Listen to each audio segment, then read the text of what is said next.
What are you doing? Good evening, everybody. I just had a moment there where we haven't done a live stream for about 8 weeks, and I actually forgot how the desk works.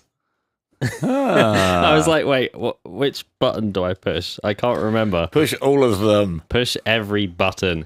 Good evening, ladies and gentlemen. Thank you so much for joining us on yet another present day production live stream. It has been a little while since we've done one, hasn't it? It's been a couple of weeks, maybe, I don't know, 7, 8 weeks or so. Some weeks. Maybe. I have no idea. So thank you for joining us. We are back. We've had a little break. We've been working on lots of fun, exciting things, which we'll be coming to very shortly. Oh, yes, we have. But exciting news. One of the reasons why we haven't done any live streams for a few weeks is because we're transitioning away from the live streams a little bit. I don't even know what camera to look at anymore. It's been a while, isn't it? That Number one. Mind the microphone. This is a catastrophe. So this is one of the reasons why we're transitioning away from live streams is because they're a catastrophe, because we just don't know how to do them anymore. But the other reason is that we're going back to proper videos. How exciting. And the first proper video went live yesterday, and it's doing really well. It's, you know, when you get the 1 out of 10 on YouTube thing, that's like 1 out of ever. Oh, so there we go. That's good. So it's doing really well. So if you haven't checked that out after the live stream, I guess. And there's a link in the description of that video to some free goodies as well. It's really annoying me that your camera's out of focus. We literally just sat there and did that, and you've now moved. And you're a blurry bastard. Would you like me to move back again? I don't know what way you need to move. I just know you're out of focus. Focus it. No, it Should I go back like that? No. Or forwards? Just stay there. It's all good. It's all good. There. So, first task of the day. Where is it? Cheapo Card Company said, "Is the on-air box working?" Mark, would you like to see if the on-air box is working? Guess what? What? No? We've had a few problems with this, haven't we, over the years. I changed the batteries. So the light's on at the back. It's a bit buggered. I think someone might have come to our rescue with this. How very exciting. How very exciting. So I think it's time to retire this to the skip. Yes. Maybe. Yes. Bye. We'll give it to the cat, and that can go in his little cat basket. That's gone. So, we do have... What's new, pussycat? We do have a new on-air sign, because new channel rejuvenation. This was actually unexpected. This was a gift from Matt Bell, who's in the chat. Thank you very much, Matt. Hello, Matt. Look at that. It's bloody shiny. We don't have to hit it with a brick, or you're just a physical catastrophe today, aren't you? I'm exhausted after yesterday. But we have an on-air sign that works. Look at that beautiful thing. Look, and you don't have to hit it. You just plug it in and it works. You just plug it in and it turns on, boom. How very exciting. Thank you very much, Fantastic. Matt. Thank you, Matt. in the chat for helping us out with a new on-air sign. It's very sexy. It's much better than the other one. It's a nice metallic-y finish as well. Yeah, a nice aluminum finish, and it's blue, which is good. It is blue. There we go. Beautiful. Thank you, Matt. Very much. It is very posh. So there's my nan in the comments has said, "James, you're sounding croaky. Why are we sounding croaky? What have we been up to?" Well, yesterday we did nothing but talking. Yes. But going back to what was on the agenda before you rudely interrupted me by smashing things up. So we've relaunched the YouTube channel. First video went out yesterday. Something else happened yesterday as well, and that's we launched a members area on the website. Now, this means that sometimes we have free goodies and giveaways, like we did a PDF document with one of the Spring Reverb videos yesterday. There was a load of free giveaways, a PDF that accompanies the video, loads of multi-tracks, a mix walkthrough, lots of stuff that's free that you can download. And some YouTube channels, to get the free stuff, you have to sign up for the email, and then if they release a video in 2 weeks' time with some more free stuff, you have to kind of sign up for another email, and it all gets very messy and very confusing. So we've basically launched a free members area on the website, where all you have to do is sign up once, and then whenever we put a video out with free content, you'll be able to just log into your account on the website, and everything will be there in one place, and you can download what you want. So that's that. Yes, that is that. That's that. In terms of things coming up, we've had a very busy week this past week. We've also got a very busy week this coming week. We are off to Solid State Logic SSL in Oxford with Stefano from School Farm Studios. We're going to do some videos there. We will be looking at the new Oracle. Very big exciting. shiny desky boy. We had a quick look at that at GearFest with Paul Ashmore from Audio Animals, who was part of the SX Pro clan for the weekend. So Paul and Nick gave us a quick overview of that. It looks gorgeous. It looks like a very nice bit of kit. It feels very nice. So we're actually meeting the designer of that at SSL on Tuesday, and we're gonna do some content with him. Yep. And with Ross at the team there, which will be really good. We'll also be looking at the Harrison 32 Classic, which is their classic Harrison console, because Harrison is now part of SSL. Yep. As well, or Audiotonic, who's sort of the group that own the whole boobadoo. And other new products, the new interface, the SSL 18, which, I mean, the measurements for that thing. Yeah, it's said to be one of the sonically best interfaces ever made. Yeah, it's like there's no measurements. It's like someone's measured a piece of wire. Yeah. It's ridiculous. So, yeah, so we'll be discussing or looking at some very high-end, super expensive things and some very achievable end, much more sensibly priced things as well. So if you've got any questions for SSL about any of their products, then fire them our way and we'll be sure to ask them when we go up there, and we'll get those videos edited and out as soon as possible as well. And then later in the week, we are meeting up with our good friend Phil Harding. So we've done a couple of videos with Phil. We did an interview with him, which you seemed to really enjoy a couple of years ago. Yep. And then last year we did a 2-hour workshop with him, a sort of mixed masterclass that I thought was great. Which was very popular on It's YouTube one of our as well. most popular videos on the channel. Yep. So we did the workshop with Nick Kershaw, the physical workshop at School Farm Studios back in April, and we're going to be doing one with Phil Harding in October. So 7th to 9th of October, I think. Just check the dates. I'm sure it is. Nice of you to double check before we started. It's Tuesday, Wednesday, Thursday that week, so I'm fairly sure it's the 7th, 8th and 9th of October. So a 3-day workshop this time, again at School Farmer Studios, with Phil Harding, with a band. There's going to be drums, bass, keys, tracking the band on day 1.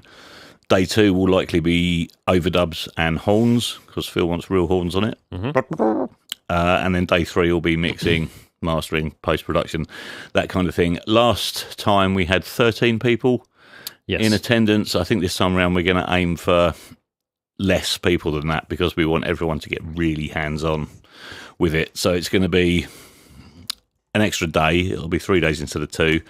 There'll be less people, which means it will probably have to be a bit more expensive, but it'll be much better value, because you'll really be able to get your hands on. And it's a longer course. And it's a longer course. And of course, you'll be working with Phil Harding, and you'll be working with Stefano, and we'll be there, and it'll be great. It certainly will. So that's good. So that's lots of stuff coming up. So we're also trying to get a video out every week on the channel again now. So we're really pushing that. Basically what's happened is we've taken some staff on. We've got so we can get our hands off of things like putting amps together for speakers and stuff like that, and that's all kind of running nicely now, pretty much on its own. So that frees us up to get back onto the stuff that we should be doing. Yep. Which is good. Talking of which, things that we should be doing, and in fact we did do, was GearFest, which I believe was yesterday. It certainly was. That feels like I haven't even slept since then. I haven't recovered yet. It was a long day, but I absolutely loved it. The same as every time. You know, when you wake up in the morning and you look at the clock and you go, I wish I could go back 24 hours. Yeah. Same here. This morning, and I sort of went to bed last night. I couldn't really get to sleep because lots of stuff was still going through my brain, but eventually I got to sleep. And then I woke up relatively early this morning and thought, I might have a bit of a lay-in and just sort of mong out for a bit. And then I just remembered yesterday, and then remembered what we've got to do today. And I just said to myself, you lucky bastard, just get up and do the stuff you've got to do. Yes. And I did, and I'm grateful I did. So yesterday, for those of you who haven't been following along with our complete lack of content, was GearFest. So yeah, we've done GearFest, which is Sound on Sound's exhibition, for 3 years running. We've been in the same room right by the entrance at GearFest in Tileyard Studios in London, which is a big studio complex in King's Cross in London. And I was half worried when GearFest started yesterday that it would be a quiet day because it was absolutely chucking it down with rain. It was just torrentially pouring down with rain. But the nerds showed up. We were there and we got to see lots and lots of people who kept us very, very busy. So there's a couple of photos I've got a photo here from inside our room. It was crowded like that all day. I mean, there's obviously people behind that and behind me in the photo as well. There were people literally bustling for listening positions all day. So it was a crazy, crazy day. So in our room, we had... Are we going to talk about what... No, first of all, we're going to talk about the people. We're going to talk about people. Yeah. So there were a few people that really helped us out for this this GearFest. Tyrone and Anne, our good friends, did a hell of a lot of helping us out with lifting things and moving things and keeping Mark and I coffeed up and fed, watered. Yes, those two people are lovely people, and they we kept us going. We met at GearFest, didn't we, originally? We did, yeah. So we met Tyrone and Anne back in 2023, our first GearFest. Look at that lovely sign outside. We've had the same sign for 3 years, but I like it too much to change it.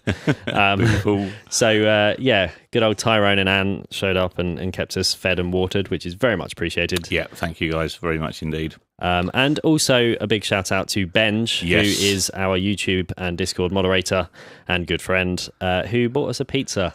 Feeder of pizza. He bought us a pizza into the room, and that was unexpected and very much appreciated. So thank you everybody for keeping us alive during the day. Yeah, thank you all for your support, and that is what makes things like GearFest really special. We're always going on about how networking is one of the most important things you can do for your audio, whether it's as a hobby or whether you're trying to make a career out of it. And yesterday once again proved that it's just absolutely essential. And it's the most joyous thing. And we're so yesterday we kind of split up a bit. I spent a lot less. We normally do, don't we? But I'm normally outside kind of chaperoning and making people aware that we are there and they can come in the room. Yep. Whereas yesterday I kind of went off a bit more because overall it wasn't so busy with people going past. Yep. So I and obviously we had the talk as well with Stefano, but I went off to do the network thing a bit more yesterday, and I just spoke to so many people, and it's what always amazes me. And I know some other industries are like this as well, but a lot aren't. A lot are just horrible. But our industry, I mean, I had a really lovely chat with Ben from ATC, and we're technically competition for them now, but it's just not. That's not how it is. It's not seen like that at all. And I'm still hugely supportive of ATC and love their products. And it's great that you can and the same with Paul from Emerging with the PSIs, and Roger was there from PSI as well. And it's great that you can just have a really good, friendly conversation with these people as friends. And there's no I'm not talking to you anymore because you've come out with this. But there's none of that. No, it's just a really amazing community. It was great to see Warren again. He came in and did a bit of filming with us. He was doing a talk with Audient as well.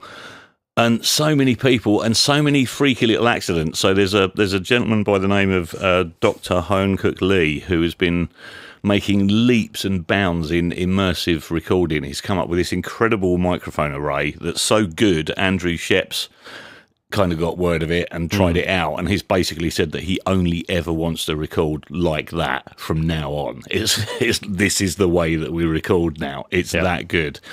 And I've been sort of poring over his website and trying to get in touch to see if we can hook up and do some collaboration and some content and stuff like that. And there's always, when you're trying to reach people of this kind of status, there's always several barriers in the way. And yesterday I literally just bumped into him. He just walked into a room that I was in talking to someone else, and it was like, need to talk to you. And we swapped cards, and it's going to happen. So it's just so valuable for things like that. And having a good chat with James Ivey, we're going to go and do some some stuff with him. Finally seeing Paul and Nick again from Audio Animals. So lots of people we're already familiar with, but I met so many people that I hadn't met before yesterday. One guy came up to us, I brought him into the room for a speaker demo. We were talking outside. Turns out he's the inventor of the, wait for it, podcast. As you do. This man invented the podcast. He actually created the podcast while he was working for Apple 25 years ago. How mad is that? It's just unbelievable, the amount of people you know, and you'd walk past someone like that on the tube and have no idea. But when you're in an environment when you're with loads of people that have all got the same thing in common, it's fantastic. And again, that's the real highlight I got from yesterday was that. I want to say, again, a huge thanks to everyone that helped us, Anne and Tyrone, Benj, and everyone that came to see us. I also want to say a huge thank you to Sound on Sound again, because without them, not only would we have been there yesterday, but I wouldn't have had the career I've had at all, because without them, I wouldn't know half the stuff that I know. Thanks to Brian as well. At Tile Yard and all the team there, and a massive thank you to Stefano from School Farm, who did an amazing panel talk with us and just has so much knowledge from an incredible career at Abbey Road and at School Farm, and can just share that knowledge effortlessly in an interesting, entertaining, passionate way with no bullshit. It's just like, look, this is simple. Stop trying to overcomplicate stuff. This is actually really easy and can really put that point across. And it was great to share a stage with him yesterday. He's just a wonderful, wonderful man. And we're going to be doing lots more work together in the future. So I can't wait for that. That is super good. So thanks to Steph as well. I was going to be playing a video of Mark talking with Steph, but the laptop has shat the bed. So have you broken it?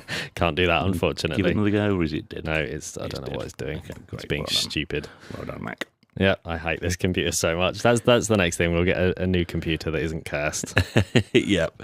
Highlights for me with the stage talk.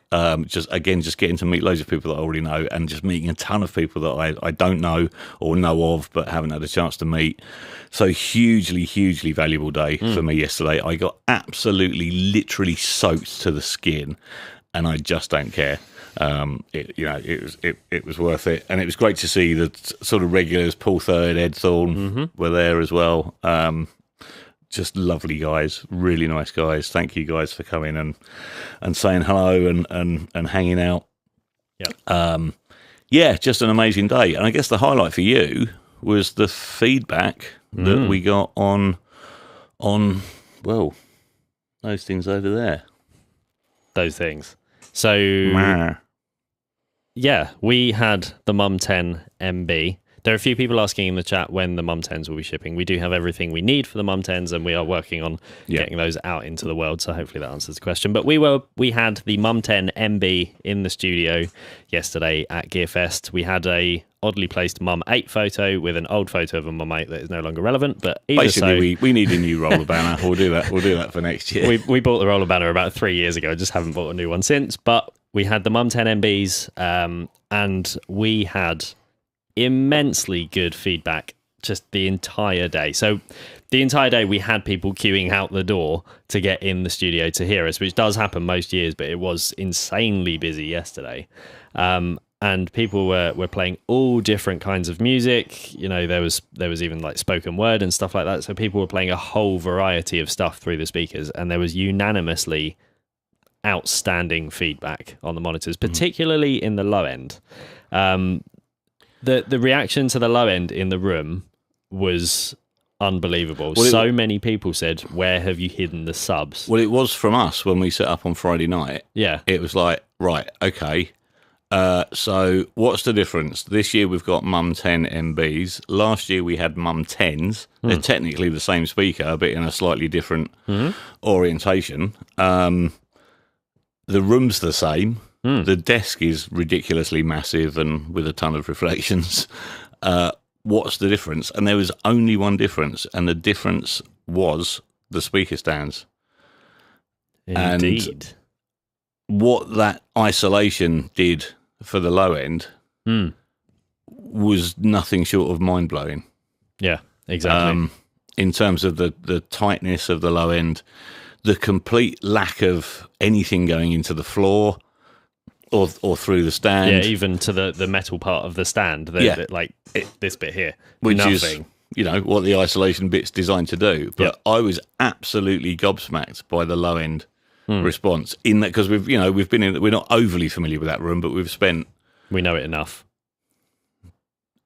25, 26, maybe 30 hours in there at this point, so we know that room fairly well, and it's a small room, so it's not the best room in the world in terms of anything, because it's a small room, and that's physically impossible. But the low end in there yesterday was pretty astonishing. It was amazing. And again, just coming out of those, it was like. And even I was like, did we bring subs? Well, no, we didn't, because we haven't made any subs yet, apart from the ones we've got for Atmos, and they're huge, and we definitely didn't bring those. So literally the only difference is the stands. Would you like to demonstrate the stands, I have an anti-erection? If that's allowed. Go for it. Okay, lowering in progress. In your own time. Here they come. Look at that. How dramatic is that? Little mumsies. So this has been a journey and a half. I know we've kind of debuted these before with different isolation mounts on the top, and I've just been back to the drawing board many times with this, because it's just not been. It's been good enough, but there's just something that you can do better. And now we've been through everything with a fine-tooth comb, and all the stuff that we could have done better, we've done better. And I was more excited yesterday about those than I was about the speakers, because they were they actually made a massive difference to the sound. They did. And interestingly, so a lot of people who came into the room had already heard of us and already heard of the speakers, but not everyone knew that we were making stands until I pointed it out. And a lot of people were really impressed with those stands, both the build quality and the isolation, because a lot of people were touching the stands trying to get a feel for the isolation, the mechanical separation from the room. And there was unanimous mind-blowing with those all day. Yeah, it just works. And it's we had the spring isolation mounts before with the Silomer inserts, which are technically slightly better, only, I don't know, a dB or so, but they are technically slightly better. But they move around a lot. Yeah, they wobble a lot, which isn't a problem. So a lot of people think that's a problem, because as the cone of a bass driver fires forward, then because of the laws of whatever, that's going to also push the cabinet backwards. No, it isn't. You've got a aluminium cone that weighs a couple of grams versus a cabinet that weighs 15 kilos. 20 kilos, and that's not being pushed anywhere by the cone going the other way. Even if you do it at the same frequency over time, it just isn't. So obviously you don't want the speaker to move when you're listening to it, because that, if you move the cabinet, then that does interfere with the transients and the response, because the cone's moving more because the whole thing's moving. So what we found was, if you're in a bedroom, or you're not in a purpose-built studio, you're anywhere with a wooden floor, which is most places in the UK and most houses in the UK. If there's any movement in the floor, as you move around, the speakers wobble a little bit, because the floor does. So that, and then because they're on the spring mounts, they continue wobbling. Yes. Until the energy dissipates. So we switched to these, which have been engineered by the same company, but they are just rock solid. There is movement in them, because there has to be to isolate but not quite the vibrations. The same degree. But you can't. Yeah, it's not. The other ones you could push it and it would go like that for a few seconds. There's nothing at all. The isolation is, in the up and down. Yes. There's very little side to side movement. So and really yesterday was we tested them with transducers and all kinds of other stuff, but yesterday was the first actual proper test they'd had with the speakers. So it was, we were kind of like, are these going to work? Are they not going to work? And as soon as we fired the test tracks up in that room, it was like, oh Oh, they work. Yeah, these work, don't they? Yeah, so I'm really excited about those. Me too. And yeah, and we did get so many people commenting on those. So there's a photo of Taz, one of our Discord users, one of our Discord members, listening to the mums, and yeah, so many people commented on the stands because they were quite visible, but yeah, a lot of people didn't come in for those specifically because no one really knew that we've been working on them. But it's something that's been hard at work over the last few weeks and months getting that design right. And yeah, we're really happy with it now. Yeah, and now it's right. So there's a couple of little things to tweak just in terms of production. So these are still prototypes, sort of pre-production. That's pretty much what they're going to look like. That's kind of finished in terms of design.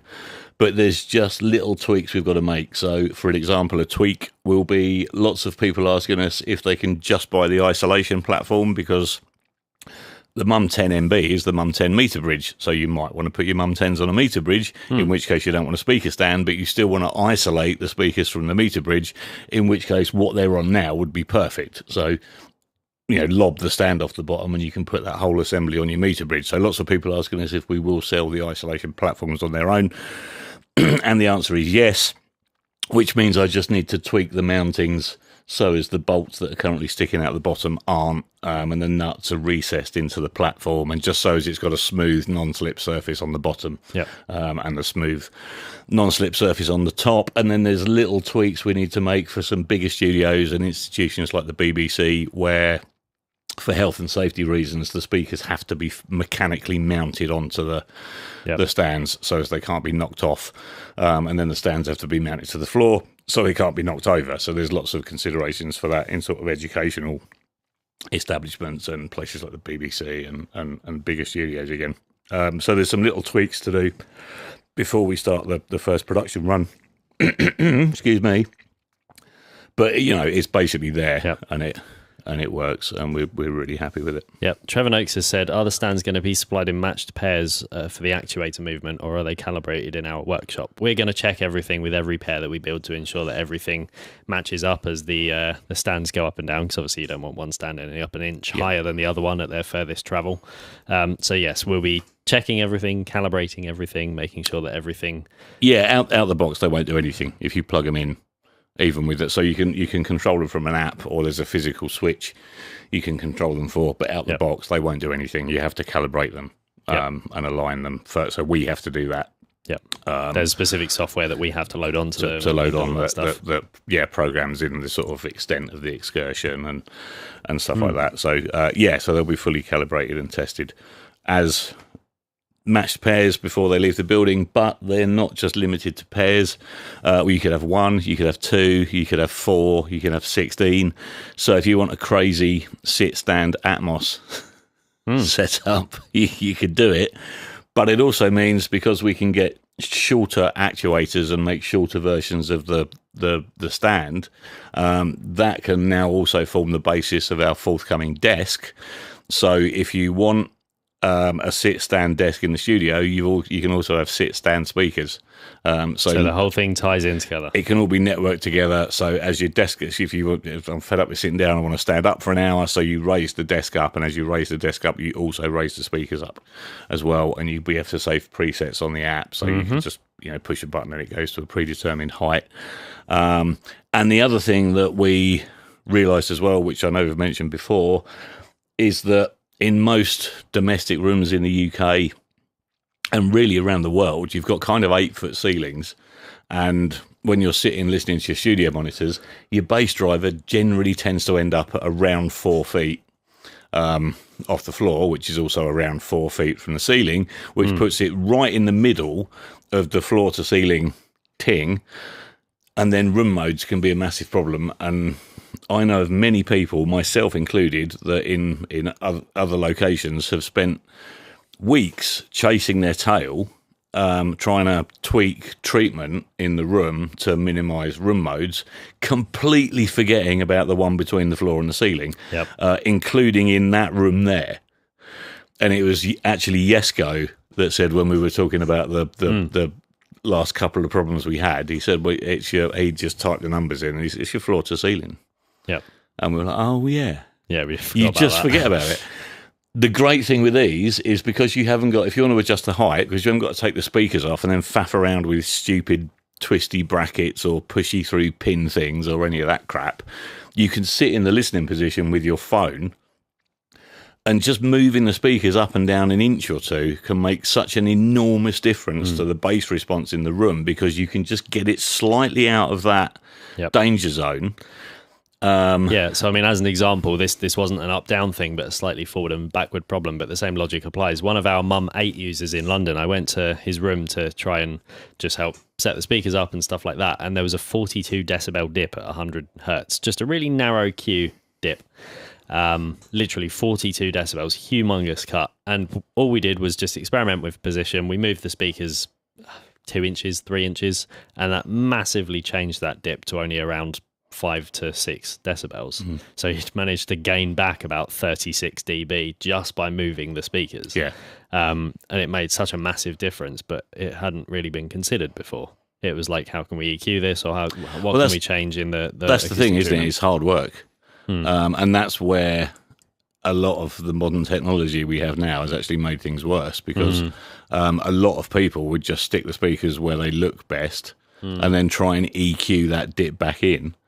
And you're not EQing it back in, because there's still it's a physical dip. It's based on physics. It's not something you can EQ back in, because it's an actual physical cancellation. And adding EQ to it will add something to the gain of it, but it's always going to be sucking up that sound, and you're just going to be eating into the headroom of your at the speaker. listening position. But it's also where you've got, if say you've got a 40 dB dip at the listening position, you've got a 40 dB peak somewhere else. So if you're trying to pump 40 dB of gain into that at the listening position, you've then, you move from the listening position, or you suddenly wonder why the corner of the buildings fall into pieces when you turn the music up, and that's the reason why. So there's just certain things that can't be EQ'd, and that's one of them.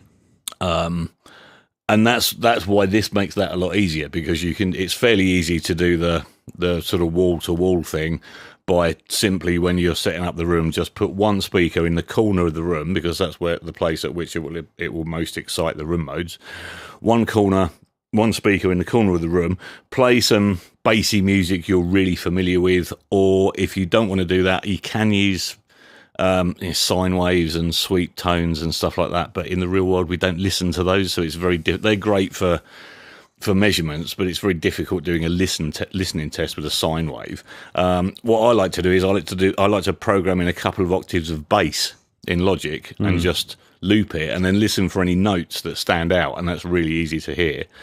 And then with the speaker in the corner, just move yourself around the room, and where you get the most even bass response, that's where you want to sit, because that's the thing that you can't easily fix.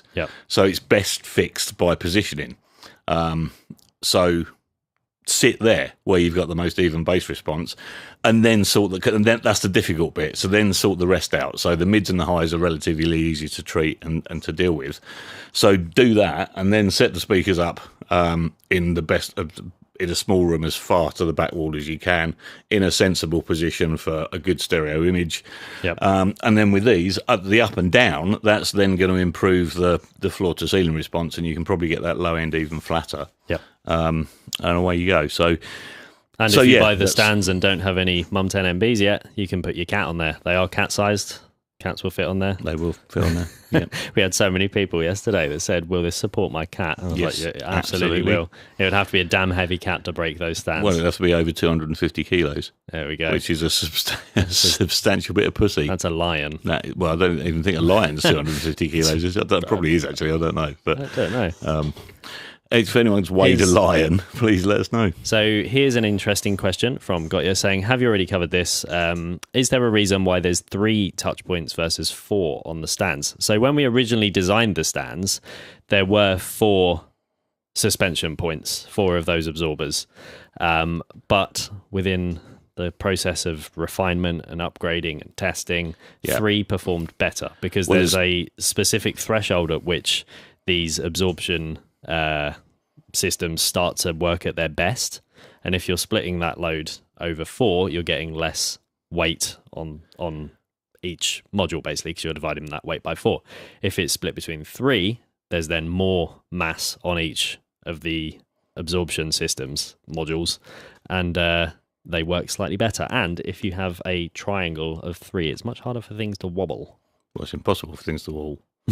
So yeah, that's the 2 reasons. So reason what basically it makes the window of the speakers they are able to support much wider. If we use 4, the speaker has to be over 25 kilos. Yep. Or they won't work, and none of our speakers are. None of ours are. That's not many speakers. That's really really big boys.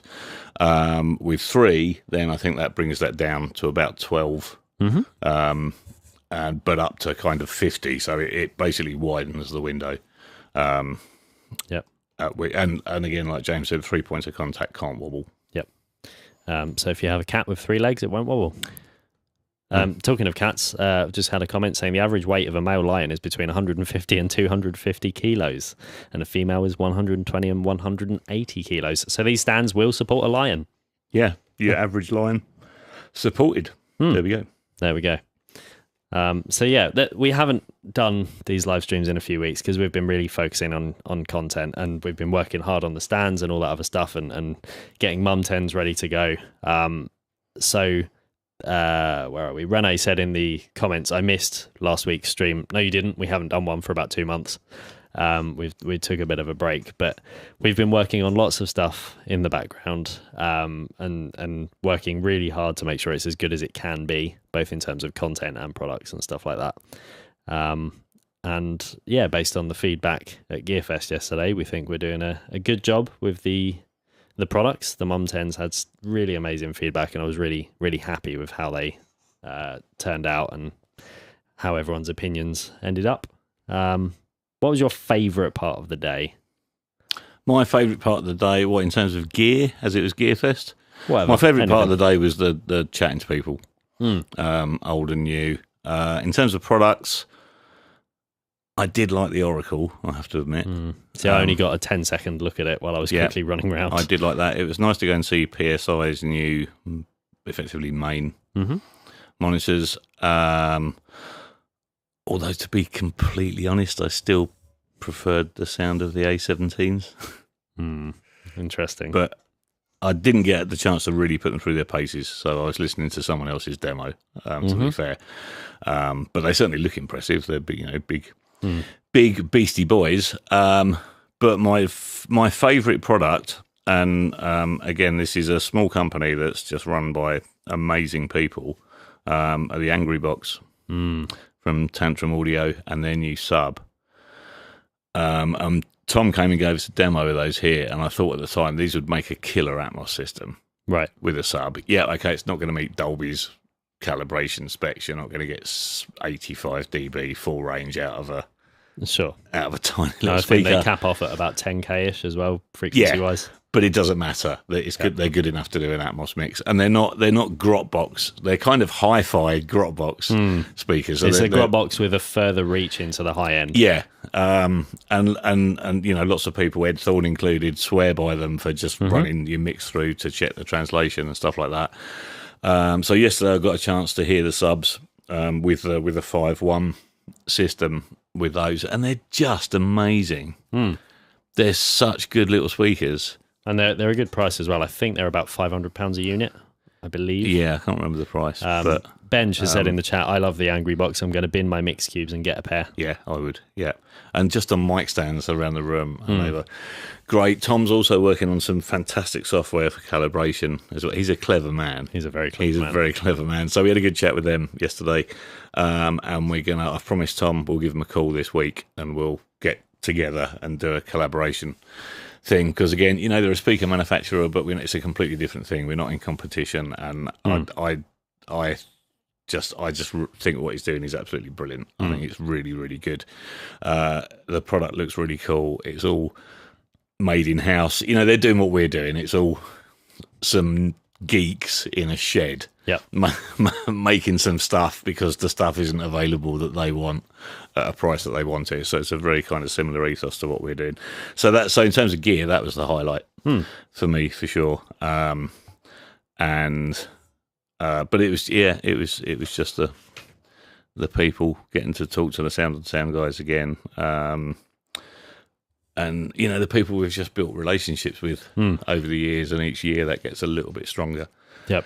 That was what I kind of neglected you a bit yesterday, because I know you're happy as a pig in shit. I am more than happy standing there all day listening to music. Yeah. I could not complain. So I just sort of took myself off and did stuff. Because that's what I enjoy, even though I'm just standing there talking about speakers all day. That's kind of what I like. My life is speakers. I enjoy talking about speakers, so I couldn't be happier. And like seeing the reactions of people who haven't heard the speakers before and hearing what they can do is always quite good fun. And you're better at that than I am. So I heard reports of a guy that was trying to airdrop something to the Mac for about half an hour while there's other people waiting to listen to the speakers. Now, I would have hung him by the neck and dragged him out. Mark does not have the customer service. Dragged him out of the room after 10 minutes. Because if you're in a room where other people are waiting for a speaker demo and you're pissing around for half an hour trying to airdrop something to just listen to something on Apple Music and fuck off. I mean, that would be me. And because, you know, there's a point. To be fair, it wasn't half an hour. There was a limit at which I was like, this is not working. Yeah, please leave. Yeah, that's me. But once it gets to that threshold, obviously. So probably a good job I was out doing stuff around that. Possibly. Around that particular time. Mark has a way with words, don't you, Mark? Well, I do when there's, you know, there's when there's words to be said. When it's necessary, I'm quite happy to do the necessary, if it is genuinely necessary, and I feel it might have been. Oh, no, it was fine. It was fine. In that instance. There's a message here from Craig Walker saying, lovely to meet you guys yesterday, top lads, and thanks for taking a photo with my son. So if I'm remembering Craig correctly, Craig brought his young son, maybe 5-6 years old. Yeah. He was great. Yeah. He was so cool. I was like, do you want to be a sound engineer when you grow up? He's like, yeah. Yeah, he was so cool. That was great to me. I thought you were going to say a message from someone yesterday saying, sorry, I took half an hour to airdrop the track to the Mac. Yes, no, that's not the case. But yeah, we met some really lovely guys and girls at GearFest. Oddly enough, there were a surprising number of women there, as with our YouTube audience is very much male-led. You know, it's like 99.9% male, I think, on our audience. And it's basically your nan and my mum. Yes, and my girlfriend who's watching as well. The 0.01% now. Yeah, but no, there were. It was good to see female sound engineers there who are interested in what's going on in the production world. So that's always a good thing to see. A bit of variety is always good, and yeah, I just genuinely enjoyed the day, and I would like to do it today. Like the first time we ever did GearFest, it was 2 days, but it was bloody knackering. And it's hard work. And the second day was busy in our room, but relatively it was dead, wasn't it? So I think that's why they've gone back to 1 day. Yeah. Again. And to be fair though, with the time that we did spend, we had some amazing demos. You know, we got some really good feedback on the speakers, and we got to meet some people who, you know, just genuinely lovely people, like Major Brass, who's in the comments, who popped in. He said, "Hi, I'm Major Brass on YouTube." I was like, I can finally put a face to the name that's been commenting on our live stream forever. Yeah, that's really always cool. A really good thing, is being able to meet these people, see that they are real, they you know really do exist, and just get to meet them in person is always a good thing. But yes, I'm very happy with how it went. And you good? What have we got? You're looking confused. It's all right. It's just easy to confuse Mark when he's looking at a computer. Migrating lions not being able to carry coconuts. The live stream chat's just being taken over with lion facts. But yes, lion facts. Anything else to add, or? Yes, probably loads of things to add. There's probably loads of things. Yeah, have we got any comments that we've missed? Because I'd quite like to just go home and have some dinner now, and then chill out for a bit. If I'm honest, you can go home and have some dinner if you so desire. But yeah, I'll put a photo up of you and Steph on stage, because the video didn't work earlier. But there was a pretty sizable audience there. It was packed all the way out the back of the marquee. Yeah, it was standing room only, wasn't it, at the back? And people didn't leave 10 minutes in. No, which is always a. So I don't really get nervous doing things like that, as long as I know what I'm talking about. If I was doing something like that at a wedding, then I just wouldn't do it. But you know, something like that where I know what I'm talking about, and I'm with Steph, and Steph knows what he's talking about. Just no nerves at all. But the only sort of anxiety is when you get up on a stage like that and all the seats are full up and there's loads of people standing at the back. Yeah. Is right. What if in 10 minutes there's two people sitting at the front with beer dribbling down their chins who literally can't move because they're too pissed, and everyone else has gone. Yeah. But yeah, no, that didn't happen. So. No.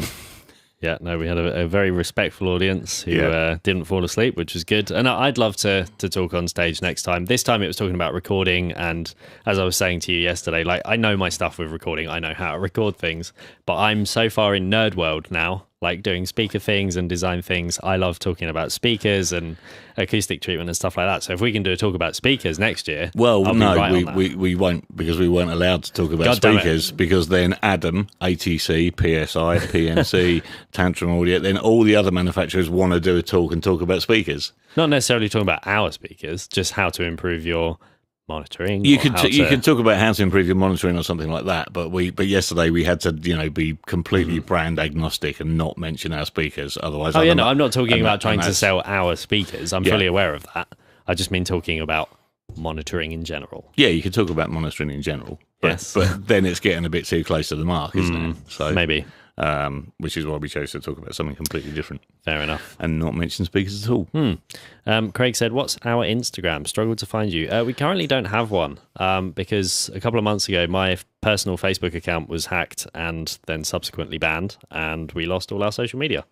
So we just don't have an Instagram at the moment. At some point, we'll make a new one, but we put about 3 minutes of effort into that account over the course of 5 years, so we didn't exactly lose much. So at some point we'll make a new one and start posting things on it maybe, but YouTube and relaunching the channel with some really useful content is our main focus. That's always been our main focus, and that's where most of our audience is, so it kind of makes sense to put all of our time into growing that specific area of social media rather than anywhere else. So hopefully that answers the question. Yes. With all this innovation going on, have you guys got a chance to work on any music lately? No. I mean, you've done a bit of mastering here and there. But yeah, but I've had a few oral problems. That's AU, not OR. Mm-hmm. English is stupid, isn't it? Isn't it? I was talking to someone the other day and a word came up and we ended up talking about that word for 20 minutes because it's so stupid. I can't remember what it was. Garage. Why is the first G G and the second G is J? I don't know. Yeah. And when we've got a J, surely that should be Garage. Garij. Garage. Yeah. And people argue it because it was an argument as to whether Ginsters or Ginsters is Ginsters or Ginsters. Ginsters. Hopefully. Well, apparently it's Ginsters. Oh, for God's sake. So then came Garage. Or Girag, as I like to call it. What a stupid language. How does that happen? Is this the kind of stuff you were out discussing at GearFest while I was doing speaker this was it. I was just going basically going up to everyone and going, scone or scone? Oh, we'll never agree on that. It's scone. It's got an E on the end. Scone. Yeah, but if you say you went somewhere, he's gone. It's not he's gone. All right, give a dog a bon. I will. Stupid language. Anyway, that doesn't matter as long as you put the cream on first, jam on second. Yeah, we can agree on that. Otherwise you're Cornish and that's weird. We can agree on that. What was I talking about? I don't know. I can't remember. Oh, music. Are we working on any music? No. So yeah, I had some. That was it. We're back now. Back in the room. I had some oral problems. I just basically lost my hearing in that ear for that was a much ages, easier way of saying it, and couldn't really do anything to any kind of useful kind of like my mouth at the moment. Useful work. That's something like that. Yeah. So I started asking Sam to do a lot of the mastering, which he started to do, and which was actually great because that took a lot of pressure off me as well. And then when my hearing came back, and the feedback from customers was great. And then when my hearing came back and I was listening to what he'd done, it was like, at least okay, he's done that better than I would. Fair enough. And he has. So now I've lost most of my clients to Sam. Oh, which is good because he can do it.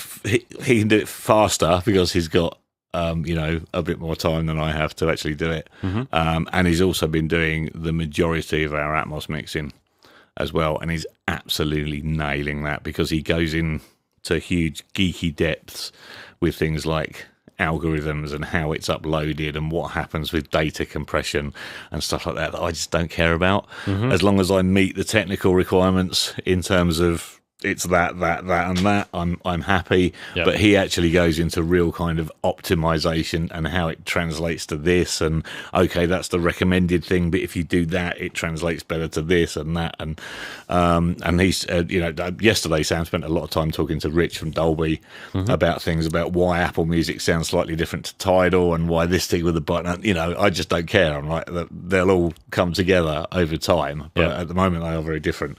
And he's very good at going down that rabbit hole and learning all that stuff in order to do a better job. And I will be completely honest, he's doing a better job than I would be at the moment. So Sam's doing a lot of mastering and most of the Atmos work and nailing it. So if you've got any music you want mastered or any Atmos mixes you want mixing, get in touch because Sam is your man. There we go. I think we should call it an evening. Yeah, we're sort of fading away now, aren't we? In terms. Well, thank everybody for joining us on this odd, rare live stream. We've come back for an evening. I'm not sure when the next one will be. We're not doing the weekly live streams anymore, as we said a few weeks ago on our last one. Because we're just focusing on videos. Videos are where our hearts lie, and that's what we want to be doing. Yeah, so we're basically going to do live streams when it's beneficial to do a live stream. So when it's worth it. If we've done so there'll be lots of instances coming up where we do some kind of workshop or we do some kind of recording session or some kind of educational thing where there's multi-tracks for you lot to play with, and then we might do a mix thing where you can all have a go at mixing a track, and then you can send your mixes in, and then we can give you some feedback. That's better done as a live stream. So sometimes we'll either do some interviews or Jez might come down, or and, we'll do something like that. I think we're due another live stream with Jez. He's quite funny. I like him. He's great. Yeah, and he was there yesterday as well. Thanks, Jez, for coming down yesterday. We'll do live streams when it's necessary to do a live stream, or like today when we just thought, there were so many of you there yesterday, and we just wanted basically this to be a big thank you, and to show you the new standy things in a kind of unofficial way. But obviously there'll be a proper video on those as well, and that'll have loads of accelerometer measurements and all other kinds of fancy things, geeky nerdy stuff. The basic test for that is you suspend the bass in the air, you put the cat asleep on the top, and then you hammer the bottom. And if the cat wakes up, the isolation's not good enough. If he stays asleep, it's all right. It's not a bad test. It's pretty good. There we go. Or we could do the Jurassic Park thing. Just put do you have a T-Rex? Little thing of water. Yes. On it, and get a T-Rex to walk around in the studio. Yeah, you quite often find those in Epping. There's a couple out there at the moment. There we go. Right, we'll call it an evening. Thank you, everybody, for watching. Thank you for joining us. I hope you have a lovely Sunday morning, afternoon, or evening, wherever you are, and you will see us next time, probably on a YouTube video somewhere. So have a good one, and see you soon. Yeah, and if you've got any questions for SSL, fire them our way. Yes, lovely. Right, goodbye, everybody. Thank you very much. Auf Wiedersehen.